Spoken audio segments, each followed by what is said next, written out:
Whom did you lose on the flight? I lost my mother and my stepfather of 25 years. How old were they? And who are they? Who are they? Jo and Clay Crawford. And mother, you wanted the age? Mm-hmm. Mother was 64 and Clay was 72. Were you close? Oh, extremely.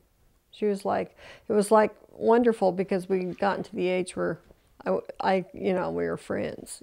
She didn't have to be a mother much. And how old were you when the plane I was crashed? 41. And did you have kids? Oh yes, I had two children. I have two children, and very close. She helped raise them. I mean, it's a really, it was a wonderful experience to be able to have grandparents so close. And she was a toughie. She was pretty, but man, she wouldn't put up with much. How's that? How so? Oh, she was like, my daughter could get kind of sassy. And boy, she could put that down real quick in a Southern way, because my mother's Southern. So she could do it in a very Southern way. And it was, I just did it kind of brutally. She did it really where my daughter would listen. She would talk back. So you say your mother was Southern. Where was she born? Oh, you'll never know. It's Balmorhea, Texas. It's West Texas. West Texas. And what brought her to Colorado? My dad, my biological father. It was World War II, and they met he was in Lubbock.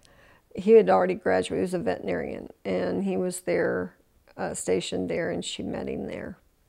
And they were married for quite a while. Fortunately, I was out of school when, as my mother said, she said, combined my marriages, I've been married for over 50 years. So I always loved that. But yeah. But Clay and Mother met, and it was just, meant to be, so. And what was Clay like? Clay was a rascal. He was a real rascal. He liked an argument. He was the president of CFNI still when it was in its heyday. And he liked to argue with you. He would, it's hard to explain, but he was just kind of a rascal. He was a wonderful man. He really was. Other people say that he was real, Oh, yeah. yes. All the time too? Oh, they'd say he was a rascal. He was a rascal. He would argue, and the only person that could outdo him was my mother's younger brother, who she adored, and she loved that because he was a very bright man, very, very bright man, and so was my uncle. Sounds like they were perfect. Yeah, they really were. They had a dynamic, and I noticed this after the crash, how many of her friends came up just year after year saying, you just don't know how we miss Jo and Clay at parties, and we miss them at, Mother always had a smile on her face. She really did. She always had a smile on her face.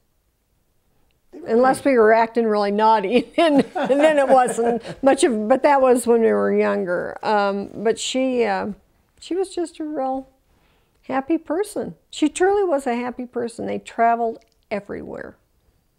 Well, were they involved in the community? Oh, terribly. Clay was on the board. I can't count how many boards. When he retired from CFNI, he was on the zoo board. He was on the mining museum board. He was on one of the bank's boards. I can't remember all. Oh, Fine Arts Center board. He was on a lot of boards. And that, they met, a lot of people that way. And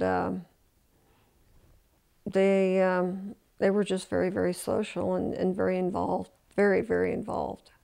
A lot of people don't realize, see, my mother was underneath all this, and I think some of it was, you gotta go do something, Clay, after the retirement. And she would call people that she knew that were on boards and say, and the zoo board was in real trouble. And he made a difference, he did. And She was a character. It's hard to put her in a box. You know, she was a quick-witted woman. She had to been to, be with Clay. What did she do?